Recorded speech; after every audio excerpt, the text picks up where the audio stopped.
Salut les amis, j'espère que vous allez bien. Moi ça va. Bon, nouvelle petite vidéo, une story time, ça faisait super longtemps. Et aujourd'hui, ça va être une story time ouais, partage d'un truc, mais un gros dossier. Ouais, ma pire erreur dans mes tentatives de perte de poids. Mais vraiment quelque chose où je me dis, je suis pas passé loin d'une grosse bêtise. Et peut-être de quelque chose de dramatique et sans retour. Bref, avant tout, petit moment de promotion personnelle, n'hésitez pas à vous abonner à la chaîne, à liker la vidéo si elle vous a plu, à la commenter, parce que j'aime bien échanger avec vous, à la partager et à activer la cloche si vous voulez être averti des prochaines vidéos, sachant que je publie des vidéos le lundi, le jeudi et le samedi. Voilà, petit moment de promotion personnelle terminé, j'essaie de faire court pour vous raconter un peu la chose à laquelle j'étais le plus prêt à faire pour perdre du poids. Euh, En fait, quand tu es et beaucoup vous le savez, quand on est en recherche de perte de poids, on est prêt à tout. On est dans une situation tellement désespérante qu'on est capable de faire tout et n'importe quoi. Et moi, j'étais arrivé dans une situation de vie où la souffrance de ce poids que j'avais pris euh, et dont je me suis rendu compte en sortant de ce déni d'obésité, c'est comme ça que je l'appelle, m'avait mis dans un contexte tel que, en fait, en fait, t'es plus conscient. En fait, t'as plus de raison. T'arrives pas à te raisonner. En fait, la souffrance, elle est tellement là. La souffrance que tu as à l'intérieur, mais la souffrance qu'on te fait subir aussi à l'extérieur à travers le regard des gens, les paroles, les gestes, et la violence que tu peux subir et que tu nourris encore plus après ça parce que en fait, tu te rends compte que plus tu, enfin, plus tu te regardes, moins tu te regardes. Et moins tu t'intéresses à toi et moins tu veux te regarder. Et finalement, le regard qu'on se porte normalement naturellement sur soi, on ne le porte plus. Et en fait, c'est celui des autres qui devient important. Moins on se regarde, plus on regarde le regard des gens sur nous. Et en fait, finalement, bah, plus tu dis, bah, en fait, si les gens disent ça, c'est que c'est vrai. Si les gens disent que je suis moche, c'est que je suis vraiment moche. Si les gens disent que je suis dégueulasse, c'est que je suis dégueulasse. Si les gens disent que je suis fainéant, c'est que je suis fainéant. Si les gens disent que je... Voilà, vous voyez, c'est ce cercle vicieux. Je suis persuadé que beaucoup d'entre vous, vous vous reconnaîtrez dans ces propos-là parce que c'est quelque chose qu'on vit et qui est d'autant plus violent. Donc, ça veut dire qu'en fait, en gros, il y a un mal-être premier, il y a un mal-être second qui arrive de l'extérieur, et de ce mal-être second découle un autre mal-être intérieur supplémentaire. C'est-à-dire qu'en gros, il y a quelqu'un qui va me dire t'es dégueulasse, et dans ma tête, je vais me dire ouais, il a raison, je suis dégueulasse.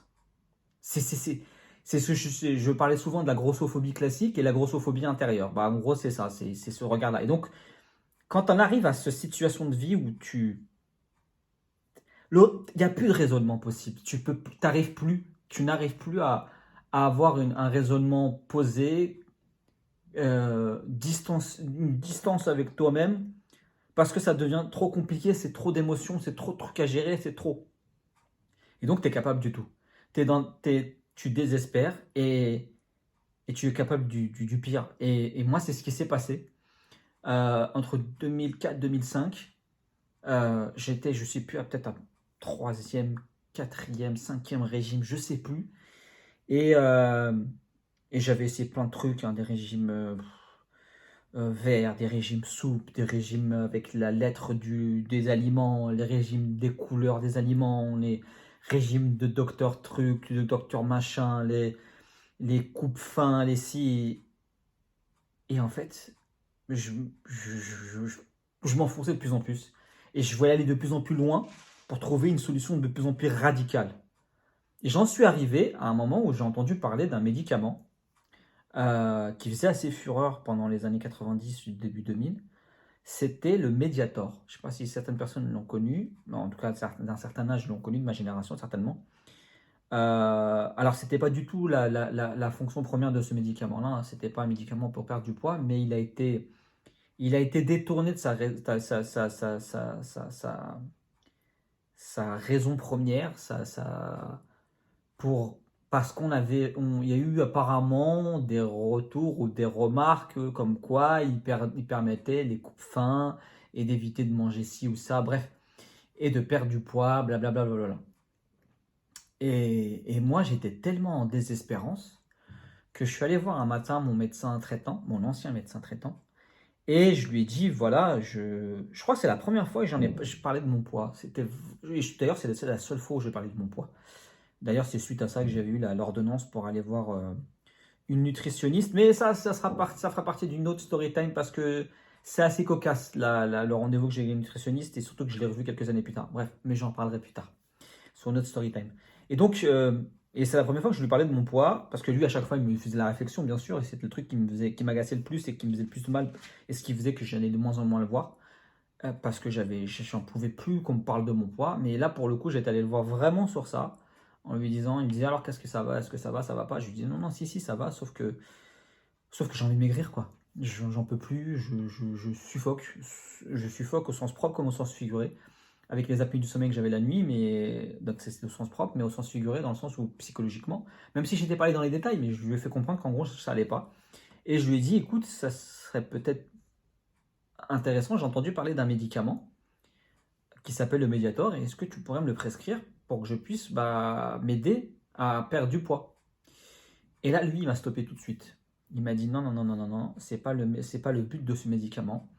Il a été détourné de la base du pourquoi il a été commercialisé. Mais voilà, il a des effets, oui, mais on n'en sait pas plus que ça. Et je sais pas, je sens qu'il a été précurseur, qu'il avait senti quelque chose qui allait pas. D'ailleurs, on a eu le scandale juste après, quelques années plus tard, je crois 2006 a commencé, 2009. Mais, et pour lui, c'était non, niet. Et donc, j'avais beau essayer d'insister, il m'a dit non. Ok, je sors du truc, donc c'est là où il m'a donné la prescription, l'ordonnance pour aller voir le nutritionniste. Bref. Et j'étais dégoûté, effondré, parce que je me disais, mais j'avais tellement fondu d'espoir sur ça, j'avais vu des forums de discussion des gens qui avaient perdu du poids incroyablement grâce aux médicaments. Je me suis dit, non mais c'est ça, pourquoi il ne veut pas m'aider et pourquoi? Et en gros, tu raisonnes plus, tu n'as plus de fonction de raisonnement classique. Tu es tellement obnubilé par ça, tellement en désespoir, tellement désespéré, tellement que tu es prêt à tout, mais vraiment à tout. Et là, j'étais prêt à me rendre malade et peut-être pire encore, me flinguer la vie, quoi. Mais non, non, pour moi, c'était quelque chose voilà, il fallait que je l'obtienne, ce médicament. Et donc, j'ai commencé à chercher, par d'autres moyens, euh, pour me procurer ce médicament. J'ai essayé de voir pourquoi ce médicament était prescrit à certaines personnes et essayer de voir autour de mon entourage s'il y avait des gens qui avaient ces prescriptions possibles et de leur demander carrément de me le faire prescrire à travers eux pour que je puisse moi le consommer. Pour vous dire à quel point, et c'est pour ça que je ne peux pas jeter la pierre aux personnes qui se font avoir par ces vendeurs de rêves, même si j'essaie de les aider à se renforcer de l'intérieur pour retrouver un peu de raisonnement et un peu de conscience et de recul pour éviter de se faire souffrir. Parce qu'on se fait souffrir à travers cette envie de vouloir perdre du poids.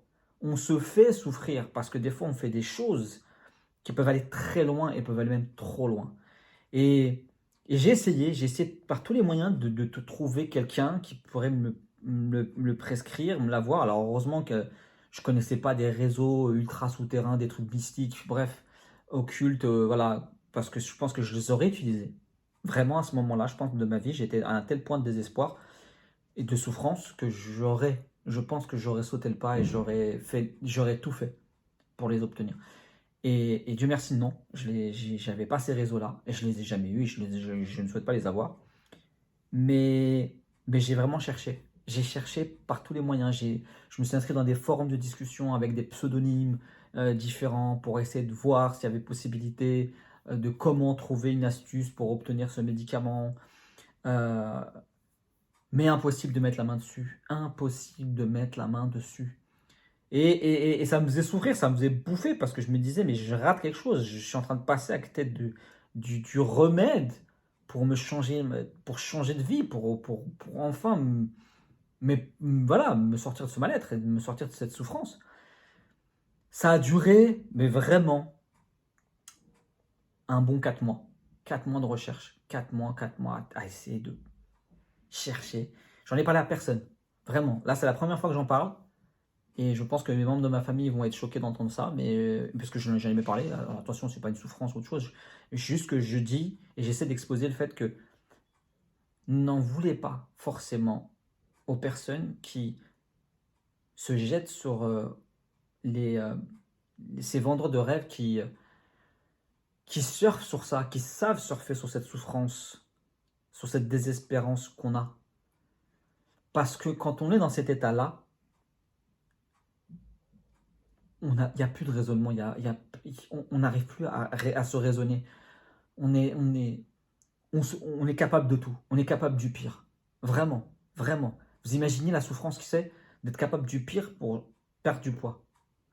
Et c'est ça le but de cette vidéo, c'est pas de dire que je regrette ou pas. Dieu merci, je ne l'ai pas fait. Donc peut-être que si je l'avais fait, j'aurais regretté. Certainement même. Mais juste pour vous montrer comme quoi ne leur en voulez pas. Essayons plutôt de les accompagner, d'être patients, parce que même des fois, moi aussi, ça peut m'agacer de me dire, ouais, mais pourquoi vous vous faites encore avoir? Pourquoi vous ne comprenez pas? Mais en fait, quand je me rappelle de ce que j'ai pu vivre, je peux comprendre. Je ne sais pas leur donner des excuses. C'est juste que je m'arme différemment pour me dire, à moi d'essayer de leur apporter ce que moi, je n'ai pas pu avoir, ou obtenir, ou trouver à l'époque.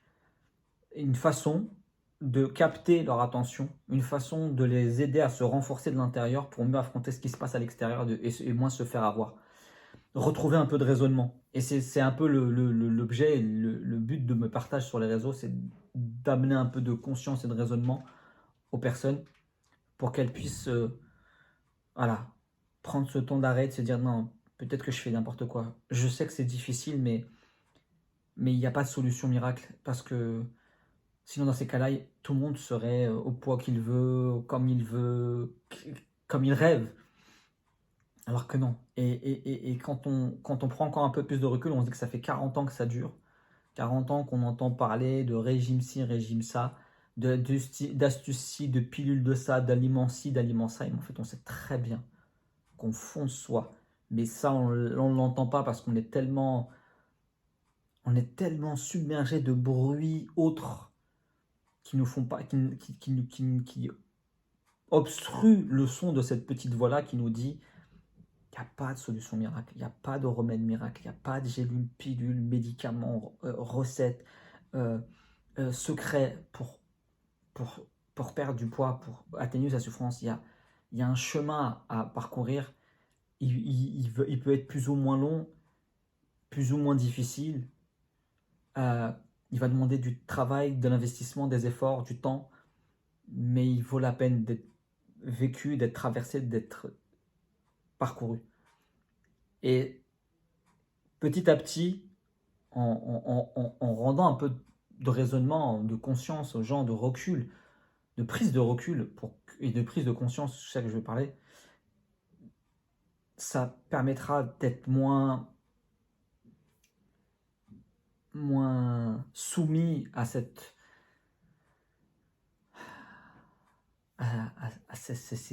aura négative que dégagent ces gens qui vendent de la daube pour leur business et leur poche, mais pour qui vous ne comptez pas. Ils ne s'intéressent absolument pas à vous, ils ne s'intéressent pas à votre santé, ils s'en foutent en fait. C'est tout pour leur gueule. Les TPMG, comme je les appelle, les tout pour ma gueule. C'est ça, la réalité. Donc, si vous êtes dans cette démarche-là, d'essayer d'aider des gens, que ce soit des professionnels de santé, des professionnels de leur mise en forme, s'il vous plaît, juste prenez ce temps-là, ou des anciens comme moi qui essayaient de partager vos expériences de vie et d'apporter votre soutien.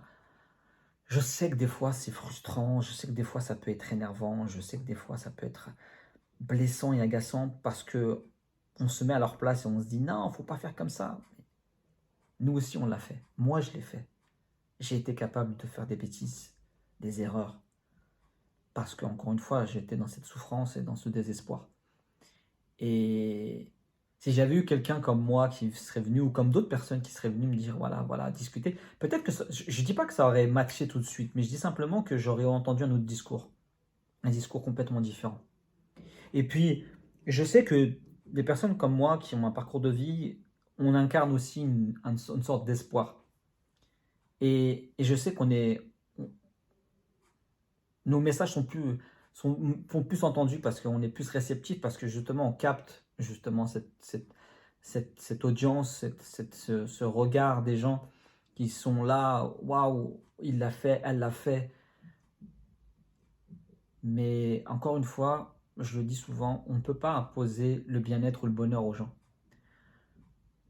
On doit nous-mêmes aussi prendre patience avec ces personnes. Et même si des fois ça nous fatigue, et c'est humain, juste prendre ce recul-là pendant de temps en temps, nous aussi, pour nous dire, ouais, voilà, ok, bon, ils sont peut-être pas encore prêts tout de suite, mais voilà, faut leur laisser le temps de digérer, peut-être faire des erreurs aussi, comme nous, on a pu en faire.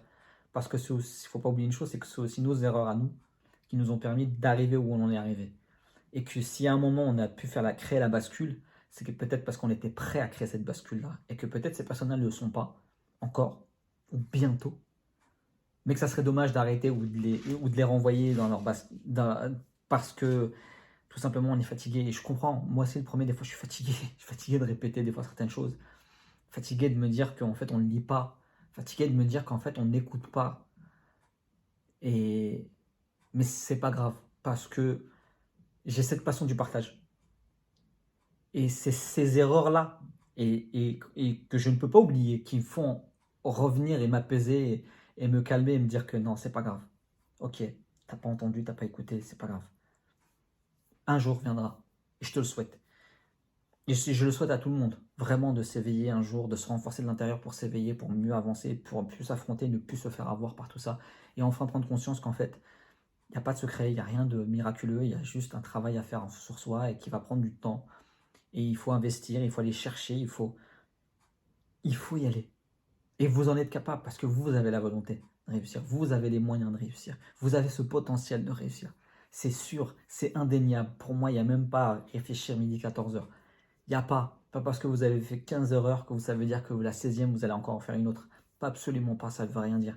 Dites-vous juste une chose, que vous ne partez jamais du point zéro. Dès lors que vous avez entamé un cheminement, vous ne partirez jamais du point zéro. Vous repartirez avec peut-être une, deux, trois, 15 expériences. Moi, j'en ai fait 17 régimes à enchaîner des bêtises, à enchaîner des erreurs, à enchaîner des, des, des, des, des, des- des déceptions. Et je ne les ai pas renouvelées au moment où les choses se sont faites, au moment où je les ai basculées. Parce qu'il y a aussi un travail de confiance et un travail aussi de volonté à laquelle on croit. Parce qu'on est tout le monde, on est tout tellement, on nous renvoie tellement qu'on n'a pas la volonté que finalement, si on l'a, mais sauf que, encore une fois, c'est toujours ce rapport à l'autre. L'autre a raison et vous non. Et en fait, stop, l'autre n'a pas raison. Et c'est là où l'intérêt de notre place, nous, anciens obèses, mais aussi professionnels de santé pour ceux qui le sont, c'est de ramener un peu de rationnel, de ramener un peu d'espoir, d'écoute, de positif, de constructif surtout, pour que vous puissiez mieux vous armer, et puis que vous puissiez mieux prendre conscience de qui vous êtes réellement et de quoi vous êtes capable. Parce qu'en tant qu'humain, vous êtes capable de tout, mais vraiment de tout. Si on est capable de faire tout et n'importe quoi dans le mauvais sens du terme, on est capable de faire tout et n'importe quoi dans le bon sens du terme. Voilà ce que j'avais envie de partager avec vous aujourd'hui dans cette story time. C'est la plus grosse erreur que j'ai pu faire, être capable de risquer ma santé, de risquer ma vie pour perdre du poids. Beaucoup comprendront ce que je partage. J'espère que certains qui verront la vidéo, qui ne sont pas forcément touchés, mais qui prendront peut-être ce recul-là et seront moins difficiles et moins durs avec les personnes qui font des erreurs, parce qu'on en a tous fait, moi le premier, et qui prendront un peu plus de temps ou de recul pour moins les juger et moins les accabler, parce que c'est déjà difficile pour elles. Donc si on peut essayer d'éviter de moins en rajouter, mais plus trouver une autre façon de les encourager, ça ne veut pas leur trouver des excuses, encore une fois, c'est encore un argumentaire qui est complètement fallacieux à mon point de vue. Je dis pas qu'il faut toujours rester dans le bon sens du poil. Des fois, il faut être un peu dur, un peu sec par moment, mais tout le temps, non. Il faut savoir doser. Bref, c'est un travail, c'est un équilibre. Et moi-même, j'apprends. J'apprends à savoir quand est-ce qu'il faut que je sois des fois un peu dur et des fois peut-être pas du tout. Voilà. Bon, sur ce, j'espère que cette vidéo vous aura plu. N'hésitez pas à enfin, commenter si vous avez envie de partager vous aussi les erreurs que vous avez pu commettre et si vous ressentez ou vous avez ressenti la même chose que moi. Moi, je vous dis à samedi pour la prochaine vidéo sur YouTube et sinon sur les autres réseaux, que ce soit Instagram, TikTok, Snap et Twitch très très bientôt. Voilà, sur ce, prenez soin de vous et je vous dis à la prochaine.